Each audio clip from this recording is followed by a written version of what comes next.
Baik, bismillahirrahmanirrahim. Assalamualaikum warahmatullahi wabarakatuh. Alhamdulillah, wassalatu wassalamu ala rasulihil mustafa wa ala alihi wa sahbihi wa mawala. Ashhadu an la ilaha illallah wahdahu la syarika lah wa ashhadu anna Muhammadan abduhu wa rasuluh. Allahumma salli wa sallim ala nabiyyina Muhammadin wa ala alihi wa sahbihi ajma'in, amma ba'du. Bapak Ibu jamaah salat maghrib yang dirahmati Allah, kita bersyukur atas nikmat karunia hidayah yang Allah anugerahkan kepada kita, sehingga pada kesempatan yang mulia, kesempatan yang barokah, kita tengah menunaikan pertama tuntas untuk sholat maghrib usai, sembari kita akan lanjut untuk melaksanakan kajian rutin kita, insyaallah sampai 1 jam ke depan kurang lebih. Mudah-mudahan bentuk ketulusan dan keikhlasan kita hadir di masjid ini senantiasa memberikan sebuah nilai yang terbaik di hadapan Allah Subhanahu wa taala. Amin. Salawat dan salam semoga tetap terlimpah kepada junjungan kita Rasulullah Muhammad sallallahu alaihi wasallam. Baik, Bapak Ibu jamaah yang diberkahi Allah, kita sudah paham bahwa kehidupan kita itu tujuannya untuk ibadah. Ibadah ini pada dasarnya tiada batas. Ada ibadah mahdhah yang memang kita waktu-waktunya itu tertentu. Ada ibadah ghairu mahdhah yang setelah mahdhah tuntas, maka kita pun harus untuk melanjutkan ibadah yang ghairu mahdhah. Artinya amal-amal soleh yang kita lakukan itu nanti memberikan sebuah nilai yang kelak akan kita dapati, akan kita petik, akan kita panen di akhirat. Nah, adapun ibadahnya orang yang sudah nikah, ini separuh ibadah untuk keluarga itu, separuh untuk ibadah yang lain. Ya, kalau kita belum nikah itu wa ma khalaqtul jinna wal insa illa liya'budun, ibadah. Kemudian kalau orang itu sudah berkeluarga, mulai hari ini umpama qabiltu nikahaha wa tazawwajaha bil mahri madhkur, maka Rasul sampaikan man tazawwajal abdu faqad istakmala niswaddin. Maka orang itu mengambil atau mendapati separuh agama. Jadi ibadahnya itu sudah mendapati separuh. Separuh itu terus kalau itu tuntas. Pernikahan itu sampai akhir hayat. Nah, ibadah itu ditulis terus dan tiada mengenal waktu, 24 jam. Nah, oleh karena itu yang sudah punya pasangan, punya keluarga, sudah punya keturunan, ayo kita jalan terus rukun sampai kapan? Sampai akhir hayat kita. Insyaallah hidup kita barokah terus. Amin. Amin ya rabbal alamin. Nah, baik. Dalam segala aktivitas ibadah itu kita tidak dilepas oleh Allah. Artinya ada yang mengawasi. Memang Allah itu Maha mengetahui, Maha mengawasi segala aktivitas kita. Tapi Allah butuh yang namanya malaikat untuk mencatat semua amal ibadah yang kita lakukan. Aktivitas keseharian kita lakukan, semuanya ditulis oleh malaikat. Malaikat itu tidak membeda-bedakan Ini baik aku tulis, yang buruk aku tinggal. Ternyata dua-duanya itu ditulis semuanya. Makanya dalam tema kajian kami kali ini, kami ingin sampaikan mengenal lebih dekat bagaimana sih malaikat pencatat kebaikan dan keburukan. Nah, itu kita akan paparkan dari hadis-hadis yang ada dan juga ayat-ayat Al-Quran yang telah dipaparkan oleh Allah sendiri. Ya, kita perhatikan komentar ulama dulu. Dalam kitab Aqidah At-Tahawiyah nomor 440, Abu Ja'far At-Tahawi rahimahullah mengatakan, kita beriman kepada Al-Kiramul Katibin. Kiramul Katibin itu malaikat pencatat. Karena Allah telah menjadikan mereka sebagai penjaga kita. Jadi Kiramul Katibin yang mencatat segala aktivitas kita itu yang menjaga kita.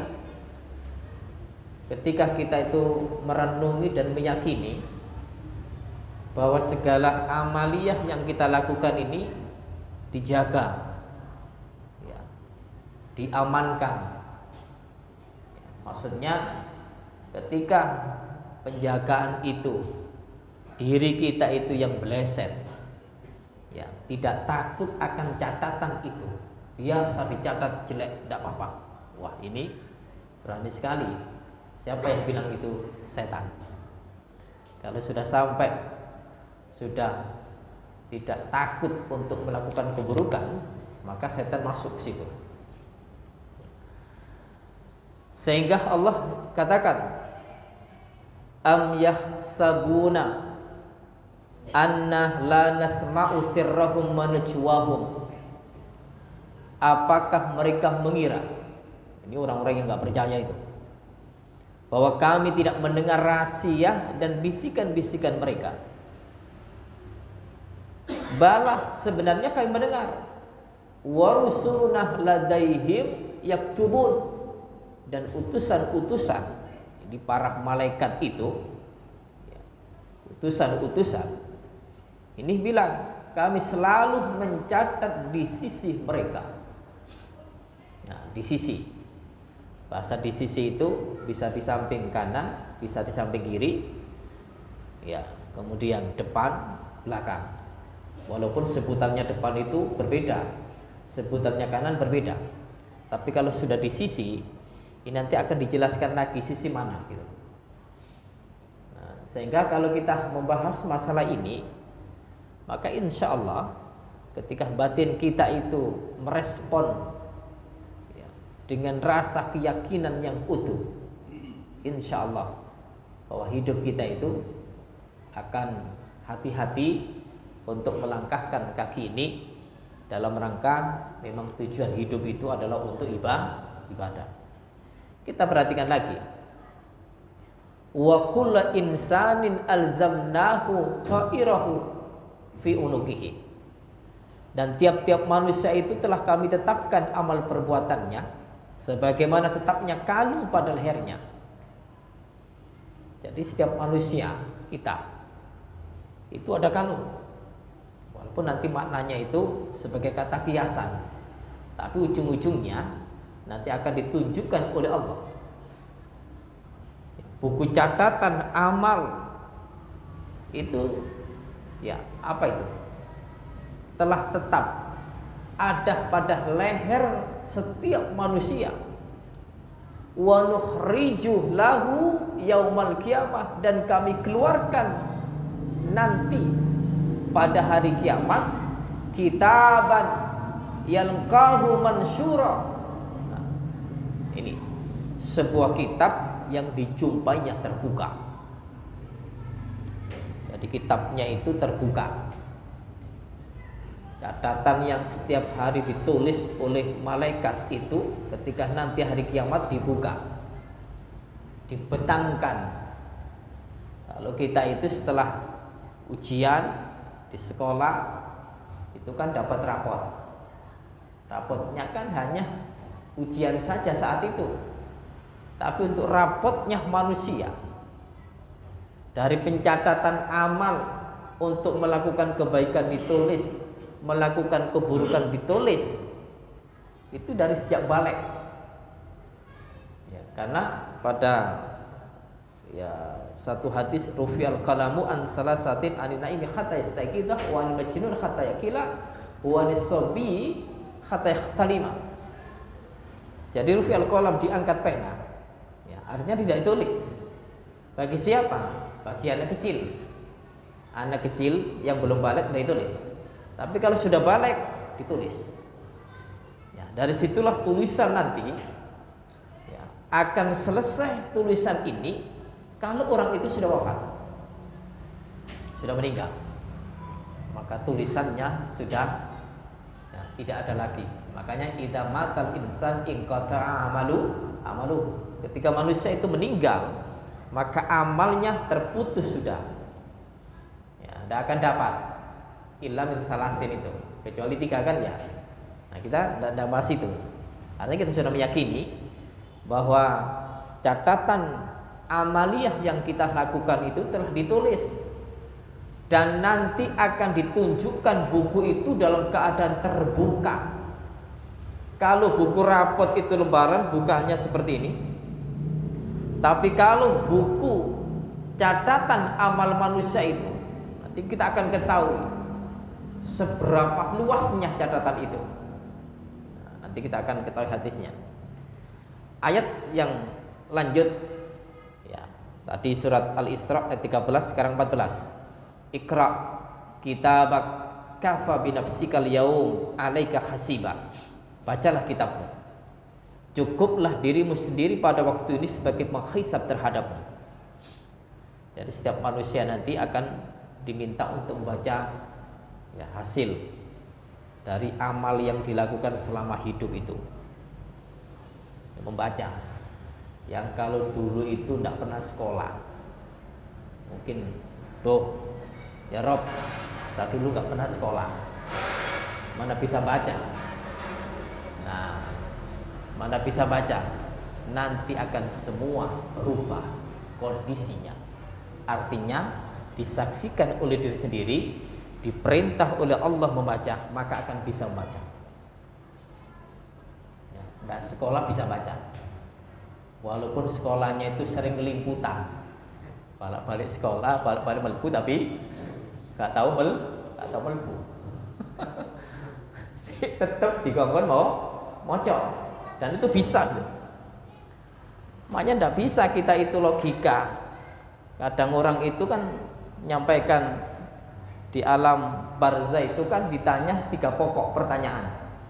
Man rabbuka, apalagi man nabiyuka wa mah kitabuk. Siapa Rabbmu, siapa nabimu, dan apa kitabmu. Itu kan bahasa Arab. Kayak belunat-belunatan kiai sing kemlete ya. Biasa kiai kemlete mana bisa nanti itu wong enggak pernah bahasa Arab disuruh ditanya dengan bahasa Arab, mana bisa jawab. Nah, ini kan ini enggak gitu, lain nanti urusannya. Jadi semuanya tidak akan terjawab. Kalau orang muslim nanti akan menjawab, kalau orang non muslim tidak akan mampu untuk menjawab itu. Ya, maka akan terbaca semua, diberikan. Nah, kemudian ini nanti kita akan ketahui kitabnya itu seberapa besarnya itu. Kita akan bahas 4 poin nanti. Ya. Kita ketahui sebagian ulama itu menjelaskan beberapa permasalahan. Jadi permasalahan inilah yang menjadikan kita itu membahas dalam kajian bagaimana malaikat itu mencatat amal kebaikan dan amal keburukan. Kita akan tampilkan sebuah pertanyaan dulu sehingga nanti akan muncul poin-poin itu. Yang pertama, apa sih hikmah dicatatnya semua perbuatan, padahal Allah itu Maha mengetahui segala yang terjadi. Allah itu kan Maha tahu. Tapi kenapa kok butuh malaikat disuruh untuk mencatat? Alasannya, hal ini dilakukan untuk menampakkan keadilan Allah serta menjadi hujjah yang jelas dan tegas bagi setiap syubhat yang akan dijadikan alasan bagi orang yang maksiat kelak pada hari kiamat. Nah, di dunia ini kan nanti pengadilan Allah itu intinya itu, nah, kalau di dunia ini kan banyak orang ngengkel, ya, banyak orang curang. Nah, ini bahaya ini.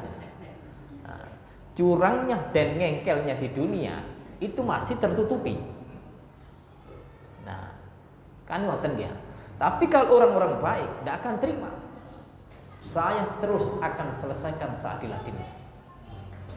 Tapi di dunia masih bisa ngengkel. Saya itu keliru ngupload ini gara-gara komputernya rusak. Alasan dia gara-gara hang. Sehingga munculnya semestinya tulisan 6 itu tertulis 16. Loh kok bisa komputer seperti ini?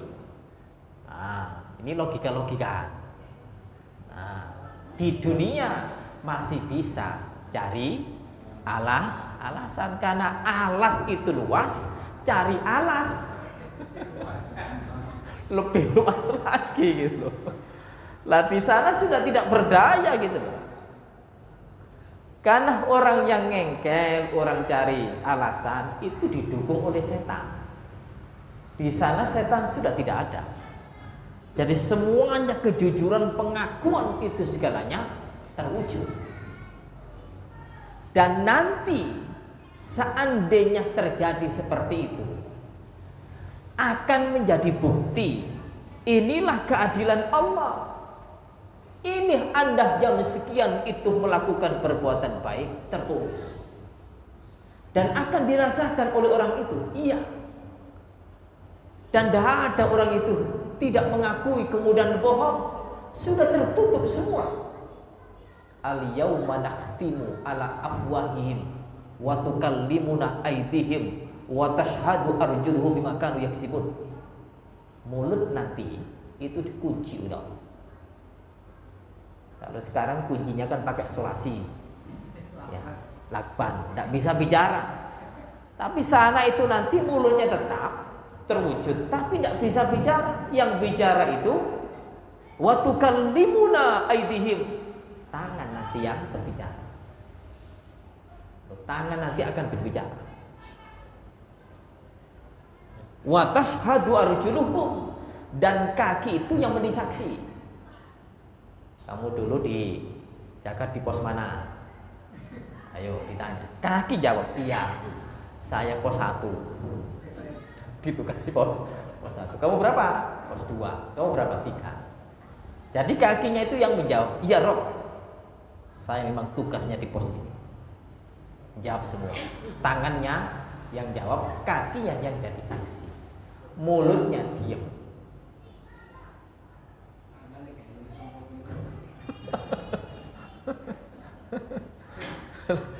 Lantas, dan manusia disuruh membaca. Nah, membaca dari catatan amalnya dan muhasabah, kemudian introspeksi diri itu. Nah, sebagaimana tadi kita tegasih lagi, Iqra kitabak kafa binafsika al-yawm alaika hasiba. Bacalah kitabmu, cukuplah dirimu sendiri pada waktu ini sebagai penghisab terhadap. Jadi dirinya sendiri itu akan muncul kejujuran dan tidak akan muncul kebohongan. Dan dia akan nanti katakan iya kalau untuk iya, iya kalau tidak. Tidak ada kebohongan. Nah, kemudian di teks hadis, ini sangat panjang hadisnya. Ya, sesungguhnya Allah akan membebaskan seseorang dari umatku. Ini kata Rasulullah.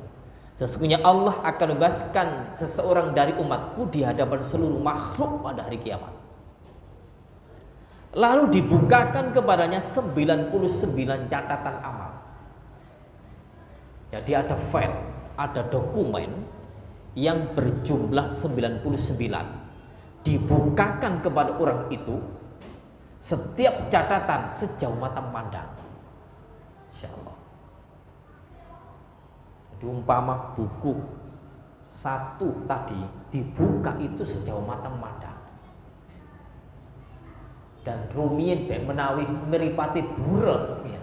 Dan ketiga kok tebih ini kok ketok blak padang kabeh. Sing-singen beto kacamata gak kacamata. Terus ketinggal blak sejauh mata memandang. Dan itu tulisannya kelihatan jelas. Itu satu file, satu dokumen yang tadi itu berjumlah berapa? 99. Kemudian setiap catatan sejauh mata memandang Allah berfirman, apakah ada yang kau ingkari dari semua ini? Apakah pencatatanku, maksudnya malaikat yang aku suruh untuk mencatat amalmu itu, dia telah menzaliminya? Atau dia telah menzalimimu? Orang itu berkata, tidak ya Rabb. Belak-belakan. Allah itu katakan sesungguhnya, apakah ada yang zalimi? Apakah ada yang dicurangi? Sareng ngoten, tidak ada ya. Tidak, betul semua itu. Wahai Tuhan, Allah berfirman lagi, apakah engkau mempunyai uzur, alasan atau mempunyai kebaikan?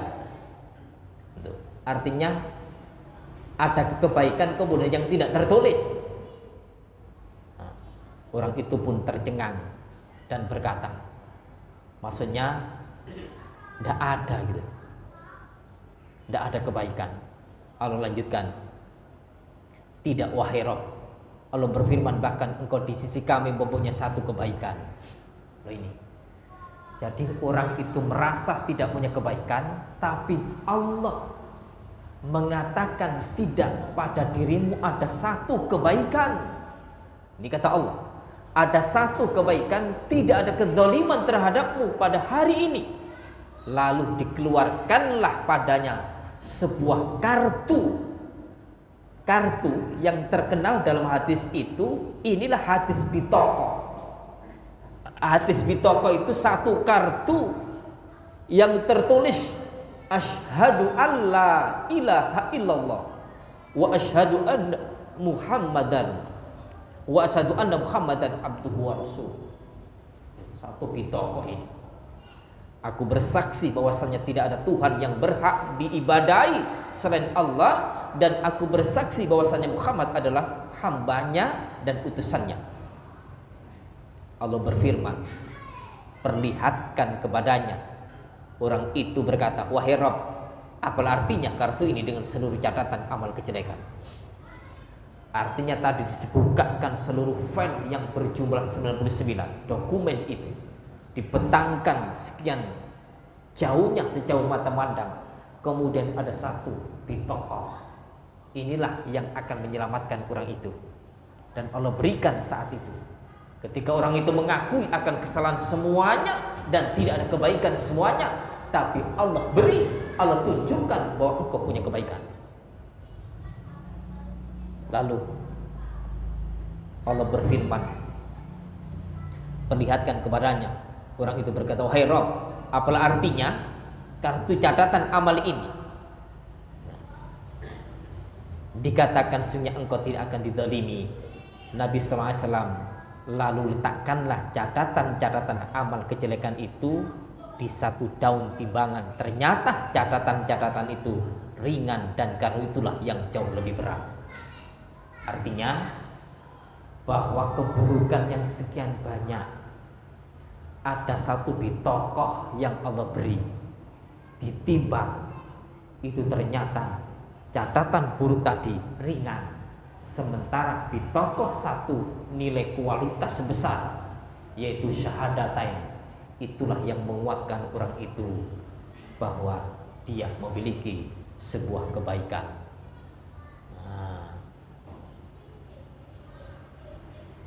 Lantas ternyata catatan-catatan itu ringan, dan kartu itulah yang lebih berat. Yang lebih berat, tidak ada suatu pun yang lebih berat daripada nama Allah yang Maha Pemurah lagi Maha Penyayang. Nah, artinya dalam kehidupan ini, ketika kita meresapi tentang ayat catatan amal, kemudian ditunjukkan seluruh kejelekan dan keburukan. Ini maknanya bahwa setiap sesuatu yang manusia itu lakukan tidak ada yang terselip, baik nampak ataupun tidak nampak, baik kecil ataupun besar, semuanya akan tertulis dan tidak ada yang terselip. Maknanya, iki catatan iki gak katut, mboten wonten. Di tempat yang gelap pun juga ditulis, di tempat yang terang apalagi, semuanya ditulis oleh Allah melalui malaikat-malaikatnya. Nah, kemudian jumlah malaikat yang mencatat amal, yang mencatat amal dan nama-nama mereka, kita akan ketahui nanti. Secara zahir, malaikat pencatat itu ada 2. Secara zahir, karena kasat mata manusia memang dijelaskan dalam Al-Quran dan As-Sunnah seperti itu. Ada 2, satu sebelah kanan, yang lain sebelah kiri. Pendapat inilah yang banyak diriwayatkan oleh para imam ahli tafsir. Allah mengatakan surat Qaf, walaqad khalaqnal insana wa na'lamu ma tuwaswisu bih nafsuhu wa nahnu aqrabu ilaihi min hablil warid. Dan sesungguhnya kami telah menciptakan manusia dan mengetahui apa yang dibisikkan oleh hatinya, dan kami lebih dekat kepadanya daripada urat lehernya. Ini maksudnya sedetail itu Allah mencatat seluruh yang terbesit dalam hati seseorang. Akan melakukan sesuatu yang itu tidak dilontarkan oleh mulut, itu pun ditulis.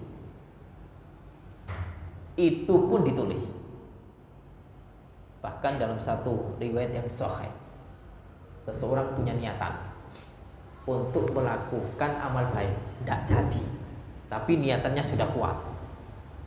Nah, itu pun ditulis satu kebaikan.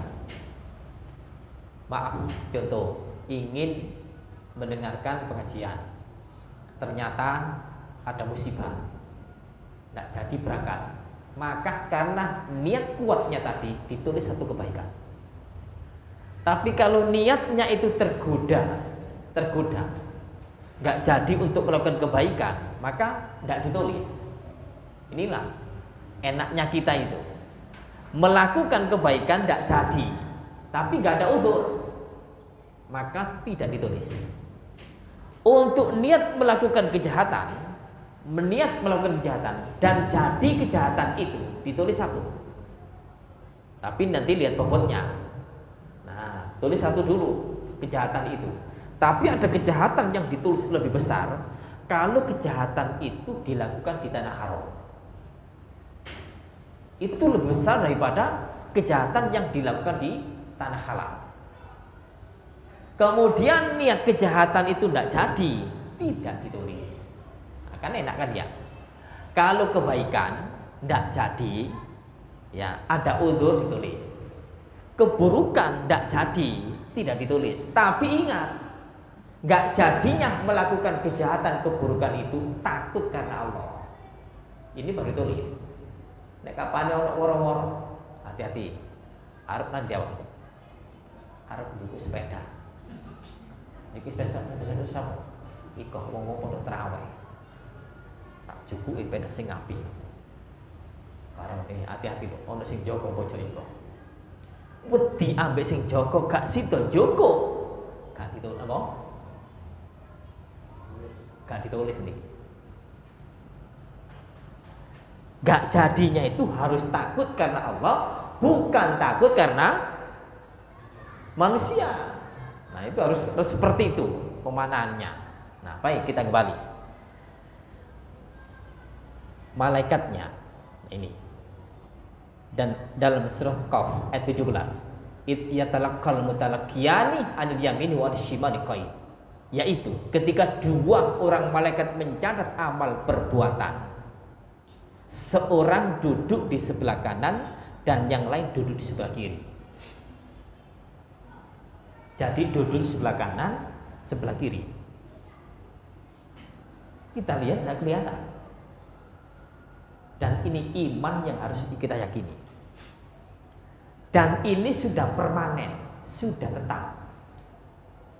Kemanapun kita berada, keliling dunia, esuk nang Surabaya, awan titik malah nang Malang, sore nang Jombang, bengi tutuk Sidoarjo. Muter malaikat ikut muter. Tetap setiap mendampingi manusia, tetap sudah dipatenkan oleh Allah Subhanahu wa taala. Nah, dua malaikat secara zahir. Kemudian ma yanfidu min qalin ila ladaihi raqibun atid. Tiada suatu ucapan pun yang diucapkannya melainkan ada di dekatnya malaikat pengawas yang selalu hadir. Inilah Bapak Ibu yang orang-orang katakan malaikat pencatat itu namanya raqib dan atid. Nah, sebetulnya itu malaikat yang mengawasi selalu hadir.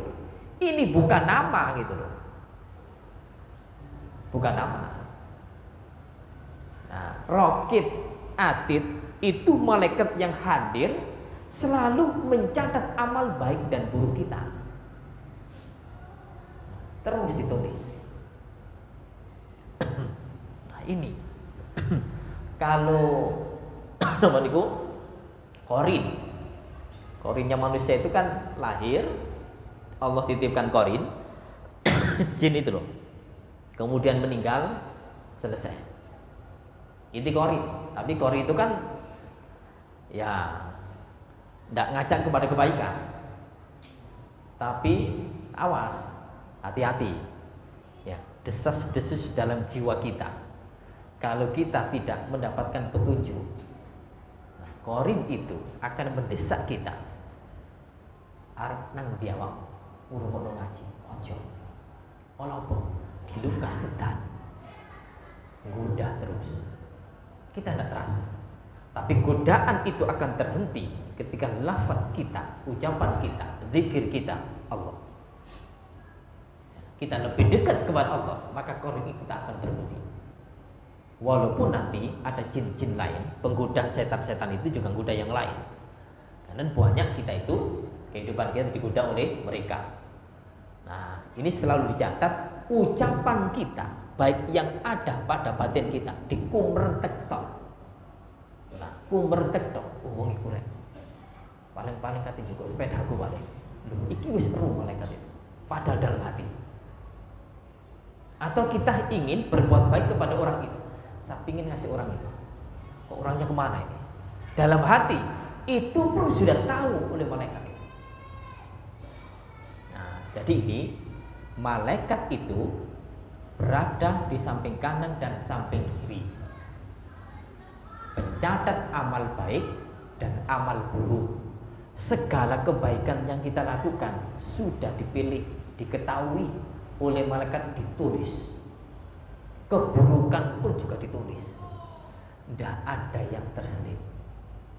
Nah, kemudian yang ketiga, poinnya, apa yang ditulis oleh malaikat? Tadi sudah kami katakan kebaikan dan keburukan. Sekarang lebih spesifik lagi, apa yang ditulis malaikat? Malaikat mencatat semua hal yang dilakukan manusia, yakni ucapan dan perbuatan, baik lahir ataupun batin, secara terperinci, bukan secara global. Yang menunggu saya itu deh, nyatet perinci, gak mentas, wis di global noai, ngoreksi pakai sak tumpuan sak ini, wis di global noai, wis di kayak biji, paling enak piro, kayak pitu kabeh ae, gak dikoreksi. Iki sing guru-guru sing males-males juga, gak dikoreksi. Kadang-kadang wong iku apa maneh ngene ya. Tes calon kades, tes calon pamong, dites. Tapi dites dong. Nilai wis ono.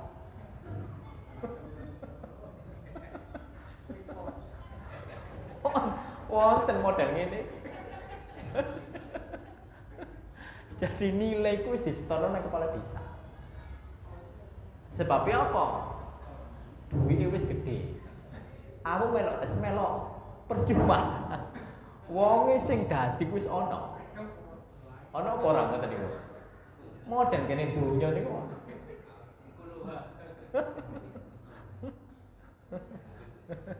Sebab wonten sing lapor niki.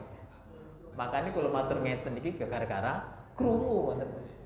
Krungu apa? Sing ngecek komputer iku guyu tok. Aku kan gunane ngetes lha apa sing dadi wis ana. Ini kan greget to kan ngene iki ya. Soro ngene iki. Lanjut. Allah katakan wa kullu syai'in fa'aluhu fi zubur, dan segala sesuatu yang telah mereka perbuat tercatat dalam buku-buku catatan itu. Jadi terperinci, enggak global. Jadi mulai detik 24 jam 1 menitnya ditulis.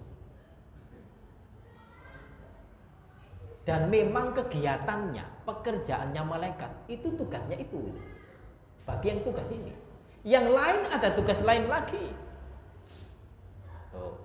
Wa kullu saghirin wa kabirin mustatar, dan segala urusan yang kecil maupun yang besar adalah tertulis. Loh, sing lembut iku ya tertulis. Wa may ya'mal misqala dzarratin khairai yar wa may ya'mal misqala dzarratin syarrai yar. Kejelekan kecil seberat biji zarah itu semuanya tertulis. Semuanya akan ditampakkan nanti di akhirat. Lah iya, sampe ini ditulis.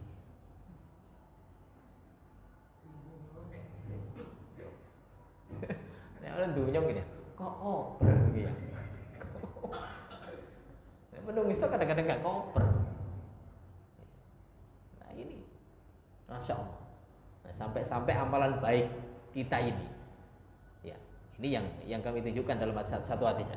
Abu Hurairah Rasul mengatakan, man tatahhar fi baitihi summa masya. Ya, summa masya ila baitin min buyutillah.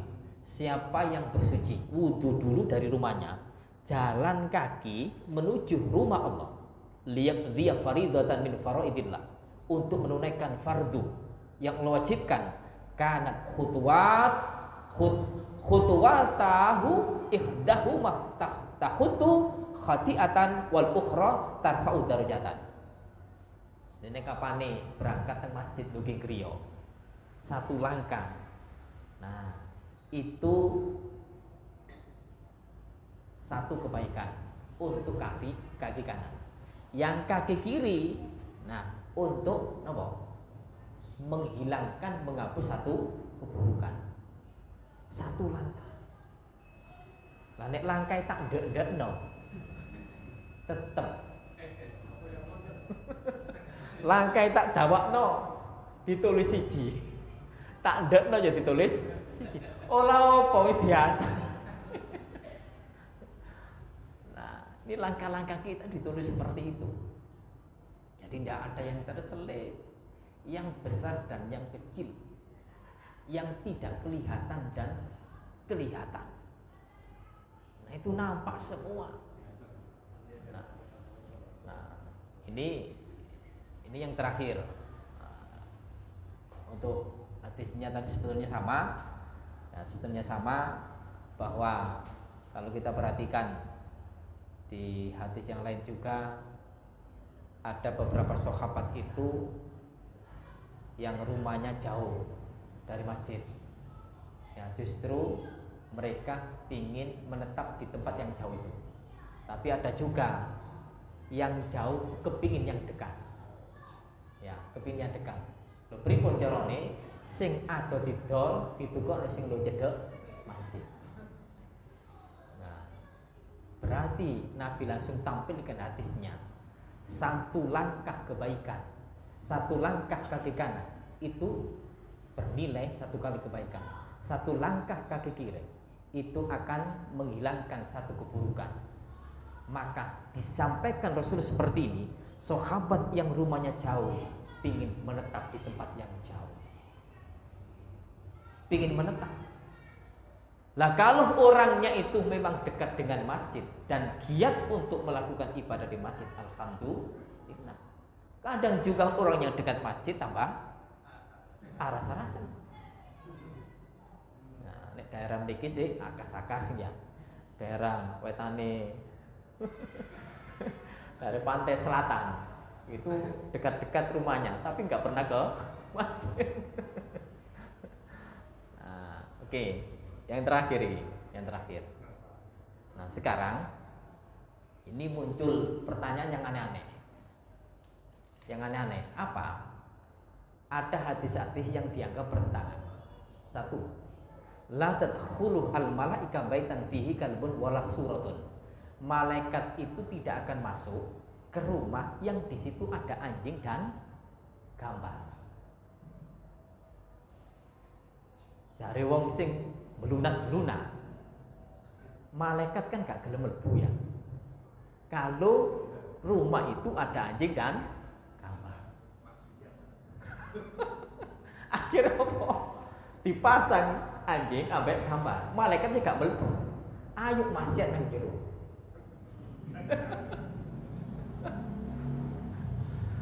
Ini pikiran yang sutuk, pikiran yang dekat. Nah, dijawab oleh Imam Al-Khattabi. Pertanyaan yang dimaksud di situ adalah malaikat yang turun membawa keberkahan dan rahmat. Loh, membawa keberkahan dan rahmat. Maksudnya, kalau rumah itu ada anjing dan gambar, maksudnya patung yang digunakan untuk sembahan, maka tidak akan ada rumah itu keberkahan dan rahmat. Itu maksudnya. Nah, sementara bukan malaikat penjaga pencatat amal, sebab mereka tidak akan berpisah dengan manusia. Loh, melekat terus. Yang tadi kan saya sampaikan bahwa pencatat amal baik dan buruk itu ikut terus, mendampingi terus. Adapun malaikat yang tidak akan masuk di rumah ada anjing, di rumah ada gambar, memang tidak akan masuk, nggak dapat barokah dan rahmat. Ceritanya Nabi juga pernah. Nabi itu sudah sepakatan dengan Jibril akan hadir hari ini, ditunggu oleh malaikat, ditunggu oleh Rasulullah, nggak hadir malaikat itu. Jibril nggak hadir. Akhirnya wajah Rasulullah itu terasa sedih gitu, terasa sedih. Kemudian lama gak datang Jibril itu. Ternyata Rasul mengetahui di bawah kolong itu ada anjing. Disuruh untuk mengeluarkan anjing itu. Setelah keluar, malaikat hadir. Nabi tanya, Jibril, aku tunggu engkau, kenapa engkau tidak hadir? Rasul, aku tidak hadir gara-gara di rumah itu ada anjing. Ada anjing, tidak akan masuk. Nah, berarti nggak dapat barokah. Rumah itu nggak dapat kasih sayang karena ada anjing. Tapi karena malaikat pencatat itu segalanya dimanapun dia berada, maka walaupun rumah itu ada anjing, untuk malaikat pencatat tetap ikut serta. Nah, itu mendudukan dan menjawab dalil yang orang-orang itu kadang pakai kelah hadis ini dijadikan alasan. Nah, malaikat tidak akan masuk. Ayo masuk di rumah aja, dipasangi anjing. Dan juga disebutkan dalam hadis yang lain, ya jaros itu lonceng. Nah, lonceng dipasang di rumahnya. Atau kucing dikek kerincingan ngono ya. Dikek lonceng. Nah, itu hati-hati kalau kita punya kucing, kita kasih kerincingan, ya nanti malaikat gak akan memberkahi dan merahmati itu. Nah, 4 permasalahan ini yang kita tampilkan untuk kita itu lebih dekat. Bagaimana tingkah laku kita ini bahwa betul-betul terawasi oleh malaikat, yang satu sebelah kanan, yang satu sebelah kiri, dan nanti akan ditampilkan oleh Allah di hari kiamat dan catatan itu sejauh mata memandang. Ketika amal buruknya itu sudah menutupi amal buruk, tidak melakukan kebaikan, ternyata orang itu masih punya tokoh yang Allah tunjukkan, yaitu syahadata ini. Dia mengakui kesaksian asyhadu alla ilaha illallah wahdahu la syarikalah wa asyhadu anna muhammadan abduhu wa rasuluh. Pengakuan ini secara zahir maupun batin. Kalaupun toh orang itu melakukan kesalahan, keburukan, kemaksiatan, maka nanti kemaksiatan itu akan diperhitungkan. Orang tanya, Pak, orang itu muslim, mana buktinya? KTP-nya Islam. KTP-nya Islam. Dia tidak sholat, tidak puasa. Syahadat dulu. Ya, mentah syahadat. Lu kok mentah? Gak pati percaya. Sing mlebu surga KTP ini. Nah, ini guyonan mawon ya. Jadi matangkan kita itu bahwa bertauhid, bersyahadat itu merupakan ukuran besar. Dan di samping itu kita pun juga bagaimana menerapkan pengakuan akan persaksian tadi, sehingga kita melakukan apa yang Allah wajibkan, Rasul anjurkan, kita lakukan semuanya itu insya Allah di akhirat nanti akan merasakan sebuah kebahagiaan ya. Karena nanti kalau melebar lebih banyak di padang mahsyar itu nanti ada tiga kelompok. Yang satu dibangkitkan dalam keadaan jalan kaki berat ini ya, ada jalan, ada yang sampai jalannya itu bukan kaki tapi kebalik, jalannya itu wajahnya seperti wajah, jadi dibalik oleh Allah karena ini dulu tidak pernah sujud hidupnya, itu dibalik oleh Allah. Yang satu ada yang pakai kendaraan, disediakan oleh Allah onta untuk perjalanan berada di padang mahsyar itu. Ini masya Allah, mudah-mudahan kita diberikan kekuatan oleh Allah untuk istiqomah dalam menjalankan ibadah. Nah, kemudian diberikan juga kekuatan oleh Allah untuk menghindarkan kemaksiatan, keburukan, sehingga kita yakin betul bahwa malaikat pencatat amal baik dan buruk itu senantiasa mendampingi kita. Sehingga kalau kita itu ingat itu, insya Allah melakukan kebaikan itu betul-betul ya mendapatkan hidayah dari Allah. Melakukan keburukan itu betul-betul kita takut akan catatan itu, catatan baik otomatis, dan pengadilan di hadapan Allah nanti adalah hakim yang seadil-adilnya. Tidak ada orang satupun yang bantah, tidak ada yang dizalimi oleh Allah. Semuanya itu akan diadili dengan seadil-adilnya. Demikian kajian yang bisa kami sampaikan. Mungkin ada yang disampaikan? Iya. Masalah gambar, apakah foto itu termasuk kategori gambar kalau kita pasang di handphone? Oke. Jadi kami baca kitab Kata Berjawab Ustaz Abdul Qadir Hasan, itu gambar di situ adalah gambar yang memang digunakan untuk sembahan. Karena Aisyah pun juga pernah ya, dicari beliau, kain beliau itu ada gambar. Namun Nabi ketika sholat disuruh nyingkirkan. Kenapa? Terganggu, tidak bisa konsentrasi dalam melaksanakan sholat. Tapi Rasulullah sekedar untuk minta singkirkan saja, tidak sampai mengharamkannya. Nah, sehingga dalam ya jawaban beliau kami sepakat dan setuju untuk pilih pendapat beliau, yaitu gambar yang memang digunakan untuk sesembahan. Munculnya hadis itu karena memang dulu itu orang-orang musyrik ya, karena saking berlebihannya maka digambar ya, orang seperti Lata, Ubal, Manat, itu sembahan mereka diwujudkan dalam bentuk gambar, sehingga itulah yang disembah. Maka muncullah hadis Nabi itu, sehingga gambar ya, malaikat tidak akan masuk karena digunakan untuk kesyirikan. Kalau gambar-gambar seperti biasa, Kami tidak langsung sepakat untuk semua amal. Begitu Pak.